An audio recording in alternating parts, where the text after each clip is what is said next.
मला शिक्षण का द्यायचं आहे माझ्या पोराला, त्याला पॅकेज चांगलं मिळालं पाहिजे, त्याला बायको चांगली पॅकेजची मिळाली पाहिजे, मग दोघांचा पगार असला पाहिजे, मग दोघांनी मॉलमध्ये जाऊन नको असताना हजारो रुपयाची खरेदी केली पाहिजे घरामध्ये, मग पाऊस पडायला लागलं की त्यांनी धबधबे खाली गेलं पाहिजे, मग त्यांनी सेल्फी काढली पाहिजे आणि फॅमिलीच्या ग्रुपवर टाकून इतरांना जाळलं पाहिजे.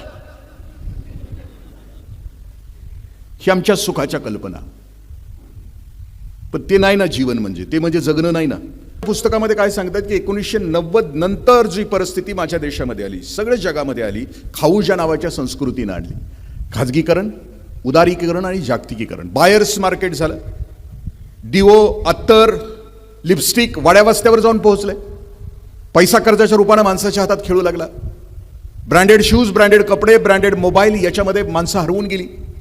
1990च्या अगोदरची पिढी होती ती माइंड आणि मॅटरवर जगायची, त्यांना मन पण होतं आणि ती वस्तूवर पण प्रेम करायची. पण 1990 नंतरची पिढी मात्र फक्त वस्तूवर प्रेम करू लागली, की जे जगामध्ये आम्ही आहोत. 1990च्या अगोदरची जी कुटुंब संस्था होती, त्यावेळेला जन्माला आलेली जी असतील, माझ्या वयाची असतील, मी 65-66 समजा, 70च्या अगोदरची जी पिढी, 80च्या अगोदरची पिढी जी जन्माला आली, आमच्यावर कुटुंबाचा प्रभाव होता, समाजाचा प्रभाव होता.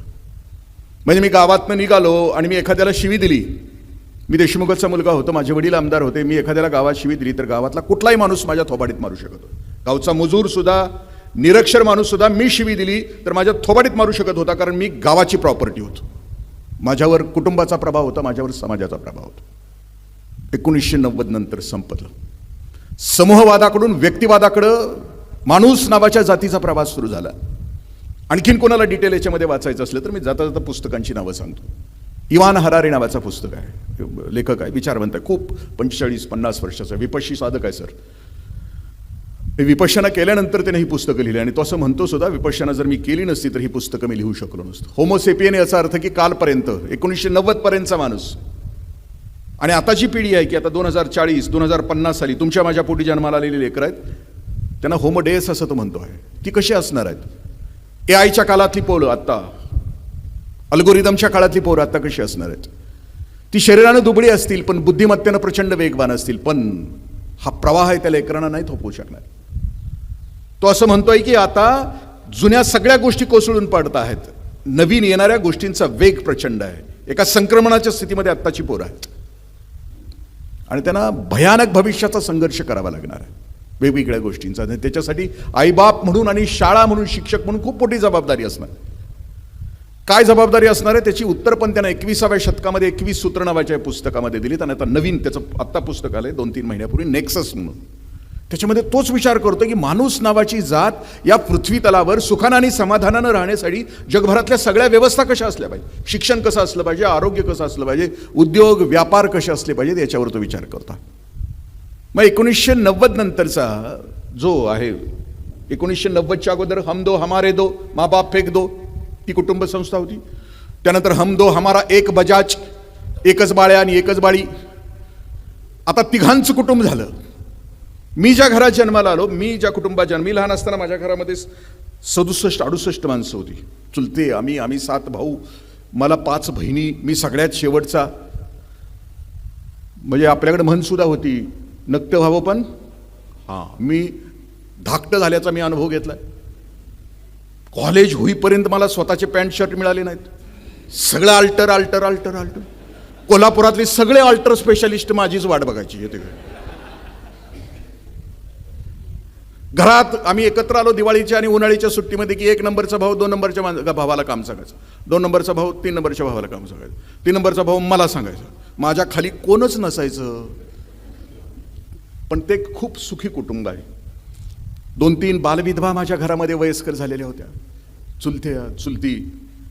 कारण कुटुंब हे पर्गेशन सेंटर असतं. समाजामध्ये दुःख आणि वेदना झाल्यानंतर, काही अपमान झाला, दुःख झालं तर पळत घरात येऊन कुणाच्या तरी पदराखाली लपून आसवं मोकळं करण्याची व्यवस्था म्हणजे कुटुंब. तुमची पोरं आत्ता सांगतात तुम्हाला, तुमची पोरं मित्राला सांगतील, मित्राच्या भावाला सांगतील, पण तुम्ही आईबाप म्हणून आपल्या पोरांच्या मित्रत्वाला किंवा विंडो होण्याची आम्ही पात्रता नाही कमावली. ही व्यवस्था आईबाप म्हणून आम्ही फेल झालोय आताच्या ह्याच्यामध्ये. पण मी ज्या काळामध्ये जन्माला आलो, मी सांगायचो पहिल्यांदा आईला, चुलतीला, भावाला, ते पर्गेशन सेंटर होतं ना माझ्यासाठी. कुटुंब व्यवस्थेमध्ये मन मोकळं करण्याचं सगळ्यात मोठं साधन होतं ते. काळ बदलला, आम्ही आत्ता आलो, 3 पिढ्या आम्ही एकत्र राहिलो. संध्याकाळची प्रार्थना व्हायची आमच्या घरामध्ये. दिव्या दिव्या दीपत्कार कानी कुंडल मोतीहार, दिवा जळू दे सारी रात. ज्या निष्ठेनं आत्ता प्राईम सिरियल्स बघितले जातात त्या निष्ठेनं आमच्या घरापुढं तुळशीच्या खाली बसून 3 पिढ्या आम्ही. घरातली पीडा बाहेर जाऊ दे, बाहेरच्या लक्ष्मीला घरात येऊ दे, घरच्या धन्याला उदंड आयुष्य लाभू दे. प्रार्थना. त्यावेळेला कळायचं नाही की या लिहिणारानं ही प्रार्थना अशी का लिहिली. घरातली पीडा बाहेर जाऊ दे, बाहेरच्या लक्ष्मीला घरात येऊ दे, घरच्या धन्याला उदंड आयुष्य लाभू दे का लिहिली. व्यसनमुक्तीमध्ये गेले 25-30 वर्ष मी काम करतो. अर्धवट आयुष्य व्यसनांच्यामुळे टाकून गेलेल्या माझ्या बहिणी, त्या त्या लेकी आहेत, त्यांचं दुःख तपासताना लक्षात येतं की घरातला घरधनी व्यसनाच्या आहारी जाऊन अर्धवट आयुष्य टाकून निघून गेल्यानंतर तो त्रास होऊ नये म्हणून या प्रार्थनेतून ती घरधनीन आपल्या घरधन्याला सांगते, घरातली पीडा बाहेर जाऊ दे, बाहेरच्या लक्ष्मीला ती सांगते की घरधन्या नको व्यसनाच्या आहारी जाऊ, नको अर्धवट लग्न केलंयस ना तर कड लाव ना, मध्येच मरू नको ना व्यसनाच्या आहारी जाऊन. कारण भातुकलीच्या खेळातला एकदा राजा मरून गेला की राणीला पाठीमागं संसार करताना काय त्रास होतो तुला कुठं माहिती आहे.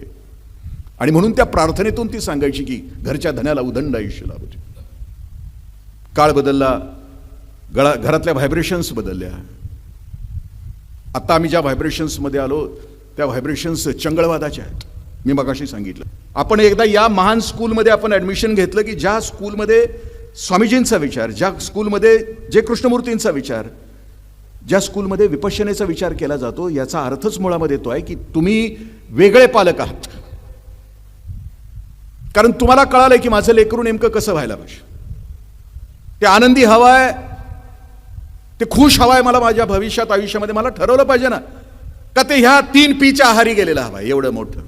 आणि मग ह्या 3 पीच्या आहारी गेलेली आत्ताची जी भवताली नजर टाकून बघा, या 3 पीच्या आहारी जाणारी ती माणसं सुखी आहेत का. त्यांच्या चेहऱ्यावरची टकळाई बघा, प्रचंड तणावामध्ये. आई बापाच्या इच्छे तर IAS IPS झालेल्या गेल्या 10 वर्षामध्ये 6 पोरांनी आत्महत्या केली. आई बापाला वाटायचं की IAS IPS म्हणजे खूप मोठं, मग ती लाल दिव्याची गाडी, मग सलाम. पण त्या लेकरांच्या लक्षात आलं की सगळं खोटं आहे. आपण बघितलं असेल बिहारमध्ये तर गेल्या वर्षी 2 वर्षापूर्वी त्या IAS पोरानं रेल्वे खाली दिली. आईबापाला वाटतं की हे म्हणजे अंतिम. मग तिथं मी फिरत असतो तर मला कित्येक आईबाप, पोरग 1 वर्षाचा आहे आणि मला प्रश्न विचारते की त्याला IAS करायचं आहे. आला का, त्याला बोलायला तरी येऊ दे की, तुझ्या टकुऱ्यात आहे, मस्त आहे ना. अरे पण त्याला देवानं IAS व्हायलासाठी नाही ना, त्याला सृष्टीमध्ये एवढी विविधता आहे की आनंदाची, हे पहिल्या वर्षीच ठरवते ह्याला IAS करायचं. अरे मी 25 वर्ष सर्व्हिस केली आहे, काय हाल असते मला माहित आहे. कुठं तिकडे घालतो मी, होणार असेल तर होऊ दे, माझी अडचण नाही, पण त्याला बोलायला तरी येऊ दे. म्हणजे इतकी काळजी, इतकी काळजी, इतकी काळजी. तरी इथं सर तुम्ही ज्या तत्वावर चालता इथं तुम्हाला काही पालक विचारत नसतील. माझ्या काही मित्रांच्या शाळा आहेत ना, ते रविवारी मटण देत नाही म्हणूनच हवं आमच्या. म्हणजे मटण अंडी म्हणजे पोरग लय तब्येतीनं भारी, लय सदृढ, दुसऱ्याच्या नाकाडावर बुक्की हाणणार. अरे मग शक्तीचं मोजमाप आणि हॉर्स पॉवर केलंच नसतं ना. शक्तीचं मोजमाप आपण टायगर पॉवर, लायन पॉवर केलं असतं ना. शक्तीचं मोजमाप या जगामध्ये हॉर्स पॉवर आहे, कारण त्याच्यामध्ये ताकद आहे. मांसाहार म्हणजे अंतिम. आमच्या तिकडं तर तांबडा पांढरा रसा नुसतं म्हटलं तरी याच्या जिभेवर पाणी येतं आणि तेच आपल्या पोराला द्यायला पाहिजे असं. हे तुमच्या इथं नसणार आहे, ते माहीत आहे सगळ्या पालकांना, पण तरी हे इथनं गेल्यानंतर देत असणार. मी माझ्या बालसंस्कार शिबिरामध्ये सांगत राहतो ना की बाबा नाही रे बाळा, मी पण खाल्लंय देशमुखाचा असल्यापासून 21 वर्षापर्यंत खाल्लंय, पण मी एक कबीरांचा दोहा वाचला, घास खाकर मांस बडाए उसकी उलटी निकले खाल, मांस खाकर मांस बडाए उसका क्या होगा हाल. म्हणजे गवत खाऊन ज्या बोकडाच्या अंगावर चरबी चढते, खाटीक त्याची सालटी उलटी काढतो, मग मटण खाऊन ज्याच्या पोटावर चरबी सरेल तो मरताना कसा मरेल. जसं बोकड तडफडून मेलं तसं मरेल, जशी कोंबडी फडफडून मेली तसं मरेल. हे मी नाही म्हणत, हे कबीर म्हणतात. आपण ज्या टप्प्यावर आलो आहोत पालकत्वाच्या विषयाकडे, असं म्हटलं जातं की जगभरातल्या अभ्यासामध्ये बाळ ज्या वेळेला घडत असतं त्यावेळेला 20% अनुवंशिकता आणि 80% परिसराचा प्रभाव असतो. तो कोणासोबत राहतो. खूप प्रयोग झाले ते, मी प्रयोग नाही सांगत बस, पुढच्या वेळी कधी आलो. खूप प्रयोग झालेत की त्याच्यावर प्रभाव कोणाचा होतो. त्याच्यावर प्रभाव कुटुंबाचा होतो, गल्लीचा होतो, गावाचा होतो, शाळेचा होतो, जातीचा होतो, धर्माचा होतो. तो कोणाच्या सहवासामध्ये वाढतो. कारण 90 नंतरची पिढी ही एकाकी आहे. आणि कारण त्याचं भवितव्य ठरणार आहे. तो कोण होणार. तो गुंड होणार की संत होणार. तो चांगलं आयुष्य जगणार होणार की खडबडीत आयुष्य जगणार होणार. तो कोणाच्या सहवासात आहे त्याच्यावर ठरत राहतो. एक चित्रकार तो ज्या वातावरणामध्ये होता त्याला असं वाटलं की आत्ताचं जग खूप सुंदर आहे, एकमेकावर प्रेम करणार आहे, विलक्षण आहे, मानवतेवर प्रेम करणार आहे, सगळे सुखी आहेत, आनंदी आहेत. आणि तो असं म्हणतो चित्रकार, मला आता एक चित्र काढायचं आहे की ते चित्र असेल की ते देव माणसाचं असेल. मग ते देव माणूस कुठं भेटेल. कारण काळच तो देव माणसांचा होता. सगळे एकमेकावर प्रेम करत होते. खरा तो एकची धर्म जगाला प्रेमास आणि गुरुजींच्या प्रार्थनेप्रमाणे त्याचं जग होतं. आणि मग तो ठरवतो की माझं आता चित्र काढायचं ते एका चांगल्या माणसाचं काढायचं. मग तो शाळेतलं एक 8-9 वर्षाचं लेकरू निवडतो. कारण 8-9 वर्षाची पोरं निरागस असतात. 13 वर्षानंतर बाद व्हायला 13 to 19. तुम्ही आम्ही सुद्धा खोटं कधी बोलायला लागलो 13व्या वर्षापासून. आपण लबाडी कधी करायला सुरुवात केली 13व्या वर्षापासून. 13 to 19. याला काही अपवाद असतील तुमच्यातले, पण मी तरी नाही अपवाद. मी केलंय ज्या चुका करायच्या, जे खोटं बोलायचं ते त्या काळात बोललेलं आहे. सगळेच बोलत असतात 13 to 19. कारण सगळ्यात मोठा संघर्ष 13 to 19चा असतो. आणि काय देवानं व्यवस्था केली की ज्या वयामध्ये मोहाचे क्षण जास्त त्याच वयामध्ये करिअर घालून टाकलंय. म्हणजे असा हा गुत्ताच सुटत नाही त्या परमेश्वरात. हे सगळं असं वाकडं तिकडं का करून टाकलं. ते असं खेळणं टाकतंय आमच्या पुढं आणि लांब उभा राहतंय बघत कसं खेळतोय ते. इतकं विचित्र आहे. त्यामुळे हे देताना सुद्धा पराक्रमाचं वय आणि मोहाला बळी पडण्याचं वय सारखंच आहे. आणि त्याच काळामध्ये आपलं लेकरू मोहाला बाजूला सरकून त्या पराक्रमाकडे यायला.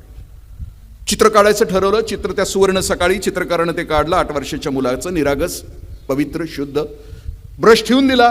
20 वर्ष निघून गेली. त्या चित्रकाराच्या लक्षामध्ये आलं की जग खूप बिघडलंय, हिंस्र झालंय.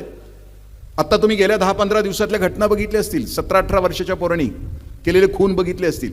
कालचं 15-16 वर्षाच्या पोरानं दुकानं फोडलेली पुण्यात ते बघितली असतील. आज सकाळी बेकरी फोडले नाशिकच्या पोरांनी 15-16 वर्षाच्या पोरांनी. रोज हिंसा चालू आहे, रोज घृणा चालू.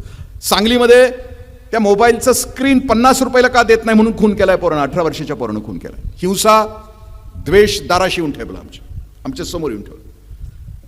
मग त्यानं निर्णय घेतला की आता मला जे चित्र काढायचं ते एका क्रूर माणसाचं काढायचं. कारण समाज क्रूर झालाय, स्वतःच्या पलीकडे कुणाला बघायला तयार नाही.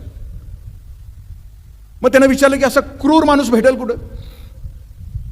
त्यानं विचार केला की तुरुंगात असणार. जगात सगळ्यात जास्त गुन्हे केलेत त्याला शोधायचं. सगळ्या जेलची रजिस्टर्स त्यानं मागवायला सुरुवात केली. आणि मग एक 28 वर्षाचा तरुण अंडा सेलमध्ये असलेला, त्याच्या हातापायामध्ये काढण्या घातलेला, त्याच्या भोवती 100 पोलिसांचा वेढा असलेला तो क्रूर तरुण त्याला सापडला. आणि आता त्याचं परवानगी काढून त्यानं आता चित्र काढायला सुरुवात केली. ती सुवर्ण सकाळ. 20 वर्षानंतरचं ब्रश. चित्र काढत असताना दोघांनी एकमेकांच्याकडे बघितलं आणि दोघांच्याही लक्षात आलं की आपण पूर्वी कधीतरी भेटलोय. दोघांनी एकमेकाला विचारलं की 20 वर्षापूर्वी अशीच घटना घडली होती की माझं एक चित्र कोणीतरी काढलं होतं. तोही चित्रकार म्हणतो की मीही त्या लहान मुलाचं चित्र काढलं होतं की देव म्हणून काढलं होतं, पण आज मी राक्षस म्हणून काढतो आहे. 20 वर्षामध्ये त्या पोराचं रूपांतर आम्ही एका राक्षसामध्ये घडून टाकलं. आम्ही सगळ्यांनी केलं. तो आमचा परिणाम आहे. तुमच्या माझ्या घरातल्या लेकरांचा परिणाम बघा, आपल्या लेकरांच्याकडे बघा. आणि मग सुरू होते ती पालकत्वाला सुरुवात होते. आम्हाला आमचा भवताल चांगला करायचा, पण एक चांगला पालक म्हणून आपल्या कोणत्या जबाबदारी असतात. मी लग्नाच्या अगोदरची माझी आणि बायकोची पहिली बैठक झाली. त्या बैठकीत आमचं ठरलं होतं त्यावेळेला, मी माझ्या बायकोला सांगितलं की आपल्या घरात टीव्ही नाही असणार. आपल्याला चांगला आईबाप व्हायचं, आपल्या पोरांना चांगलं द्यायचं आहे. आई शपथ, माझ्या घरात अजून टीव्ही नाही आहे. माझ्या बायकोनं मान्य केलं. कारण मी त्यावेळेला टीव्हीचा लॉंग फॉर्म मी करायचो. टीव्ही म्हणजे ताबडतोब वाटोळं व्यक्तीचं, कुटुंबाचं आणि समाजाचं. 3 तास रोज तुमच्या माझ्या लेकरानं सरासरी टीव्ही त्यावेळेला बघितला तर 35,000 खून आणि 72,000 बलात्कार बघायचं हे मी वाचलं. इथलेच एक मोठे विचारवंत होते, त्यांनी सांगितलेलं त्यावेळेला. आणि मग आम्ही ठरलं दोघांनी नाही टीव्ही. मग आता त्याला पर्याय काय, येथे थुंकू नये, मला मनोरंजन माझ्या घरात नाही. मग मनोरंजन माझ्या घरात काय, आता माझ्या घरात तुम्ही आला तर 10,000 पुस्तकांची माझी वैयक्तिक लायब्ररी आहे. माझी लेकरं आज ही लेकरं घरी आली तर आम्ही पुस्तकांच्या विषयी चर्चा करू. रात्रीच माझं बाळ MBBSची परीक्षा देऊन आलं. तो आल्याला मला विचारलं की पप्पा कुठली पुस्तकं वाचू, नवीन कोणती पुस्तकं आली आहेत. माझी मुलगी घरी आली तर आम्ही पुस्तकाच्या विषयी चर्चा करतो.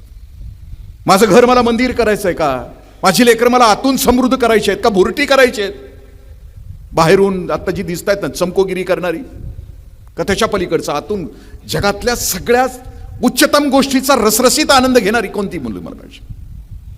मग ते ठरवायचं असेल तर आपण कोणत्या प्रकारचे पालक आहोत. पालकत्वाचे प्रकार सायकोलॉजिस्टनं केलेले आहेत. पहिल्या प्रकारचा पालक हुकुमशाह प्रकारचा पालक. दहशत असते याच्या घरामध्ये, यांच्या घरामध्ये. मग हुकुमशाह तो पण असू शकते आणि ती पण असू शकते घरात. तुमचं कोण आहे तुमचं तुम्ही बघा, मला तरी काय त्याच्याबद्दल. कारण पालक असं म्हणतं, कारण पु ल देशपांडे असं म्हणतात की लग्न हा एक असा किल्ला आहे की त्याच्या बाहेर असणारे आत जाण्यासाठी धडपडतात आणि आत असणारे बाहेर जाण्यासाठी गुदमरतात. जोडप्यामध्ये काही जोडपी मेड फॉर हिमसेल्फ असतात, म्हणजे ती त्याच्यासाठी जगते. काही जोडपी मेड फॉर हरसेल्फ असतात, म्हणजे तो तिच्यासाठी जगतो. काही जोडपी मेड फॉर इच अदर असतात आणि काही जोडपी मॅड फॉर इच अदर असतात.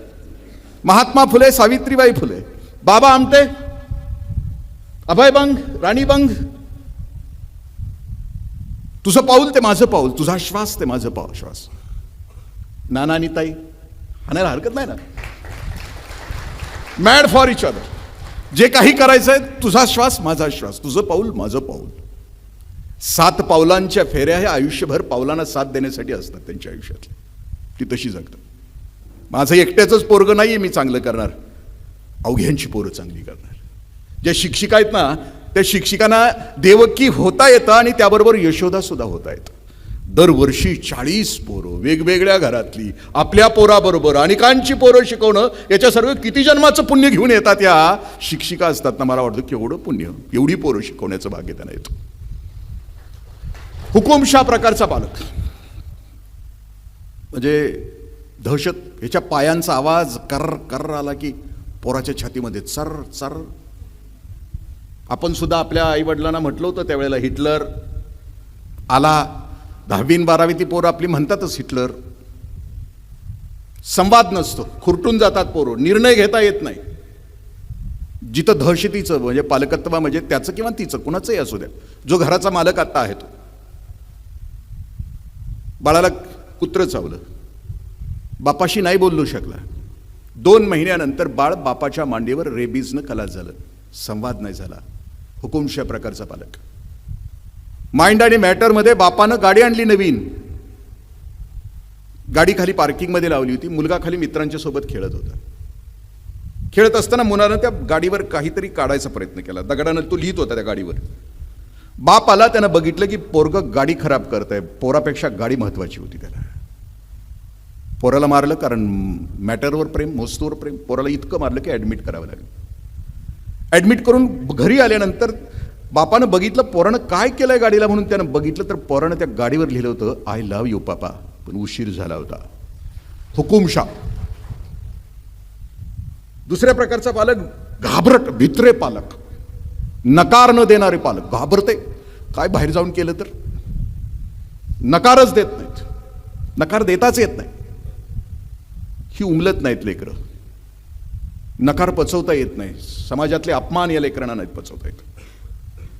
मग 16-17व्या वर्षी कुठल्या तरी मुलीला प्रपोज करतात, ती नाही म्हणते. मग रस्त्यावर जान्हवी तुपे, अमृता देशपांडे, रिंकू पाटील रस्त्यावर खांडोळ्या. म्हणजे नकार पचवण्याची क्षमता आपल्या पोरांच्या मध्ये निर्माण केली तर ती कोणत्या ताकदीची होतात. आत्ता या वर्षीच्या 12वी, आता जे वर्ष गेलं निघून, त्याच्यामध्ये 12वीच्या बोर्डाच्या परीक्षेमध्ये उत्तर प्रदेशच्या बोर्डाच्या परीक्षेमध्ये पहिली आली मुलगी. आणि तिची मुलाखत आली उत्तर प्रदेशच्या. त्या मुलाखतीमध्ये दुर्दैवानं तिचं हार्मोन इम्बॅलन्स झालेलं असल्यामुळे तिला दाढी आणि मिशा होत्या. त्याच्या खाली या भारतातल्या नीच नराधमाने तिला ट्रोल केलं. जे ट्रोलर्स आहेत ना, हरामखोर आमच्या आजूबाजूचे, तिच्या बुद्धिमत्तेवर तिला नाही प्रेस केलं, तिला ट्रोल केलं. असंही तू हिमाचल, त्या पुरीला हार्मोनल इम्बॅलन्स.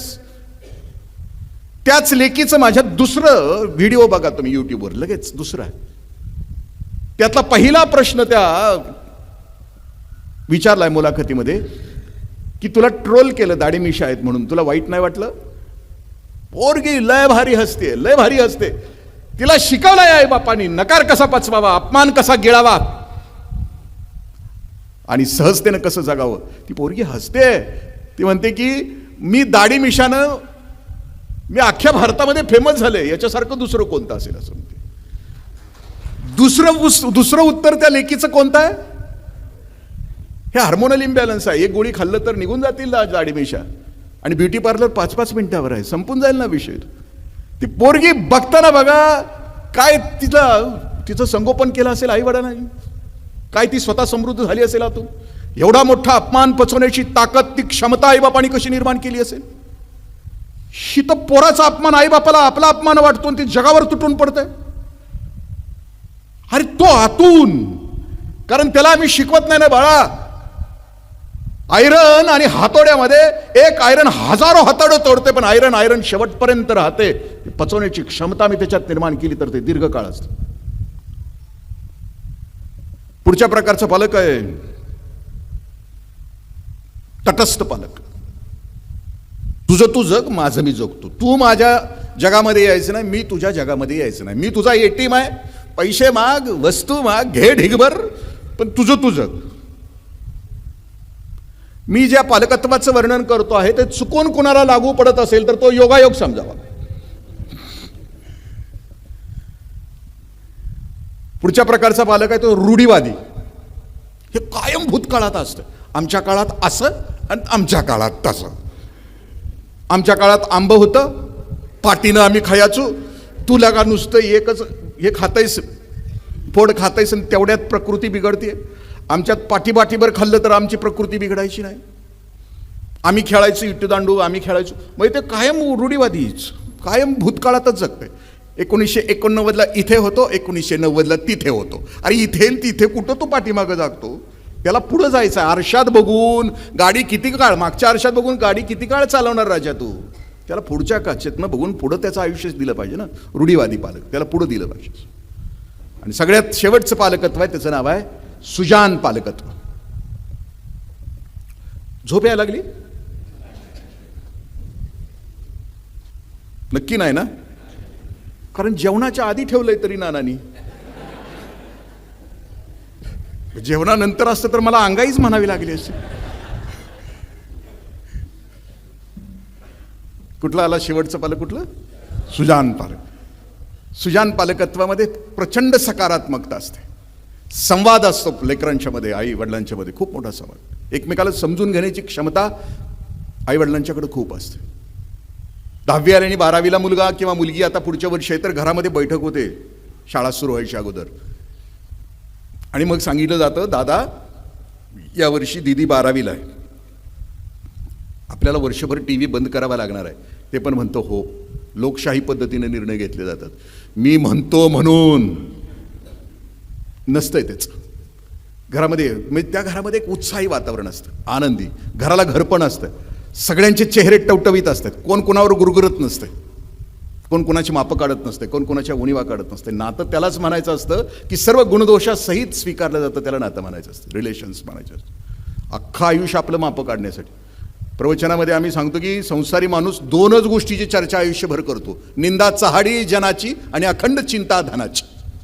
दुसरा विषयच नसतो आमच्या घरामध्ये. पोरांच्या समोर तो कसा, ती कशी, ती कसन, तो कसा, दुर्गुणांची चर्चा असते आमच्या. कुठं पाहुण्या रावळ्याकडे जाऊन आलं, 12शापासून 12व्यापर्यंतचा कार्यक्रम जाऊन आलं की दुसरी चर्चाच नाही. ती काय म्हटली, तो काय म्हटलं, आणि हे कार्ट्यांच्या समोर चालू असतं आपलं. मग ते ग्रहण काय करणार? तेच ना, बापाचंच करणार ना ग्रहण, आईचंच करणार ग्रहण ना. आणि ते ती दीक्षा दिलेली ती आयुष्यभर सांभाळत राहतं. आता दुसरा मुद्दा पालकत्वाचा येतो की आपलं मूल ओळखायला शिका असं म्हटलं जातं. माझं मूल, मी मगाशी म्हटलं ना की 8 सौभाग्यवती भव आणि अष्टपुत्री सौभाग्य. त्यावेळेला मला वाटायचं की 8च पोरं का, दशपुत्र का नाही, दशपुत्री का नाही, षोडशपुत्र का नाही, षोडशपुत्री का नाही. मग अलीकडं मल्टिपल इंटेलिजन्सवर खूप मोठं काम या जगातल्या एका खूप मोठ्या मानसशास्त्रज्ञानं, शिक्षण तज्ज्ञानं केलं. गार्डनर नावाच्या शिक्षण तज्ज्ञानं असं केलं. तो असं म्हणतो आहे की माणसाच्या बुद्धिमत्तेमध्ये 8 प्रकारच्या बुद्धिमत्ता आहेत.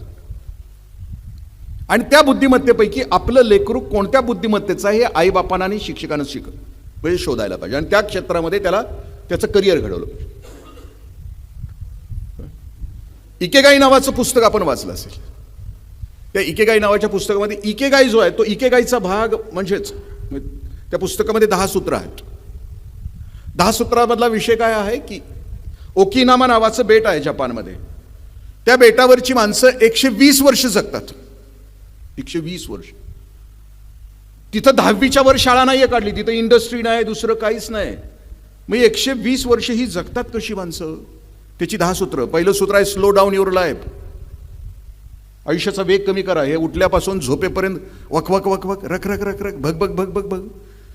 उठल्यापासून झोपेपर्यंत आणि जन्मापासून मरेपर्यंत हे पळतंयच पळतंय पळतंयच पळतंय, काहीच कळत नाही कशासाठी पळतंय.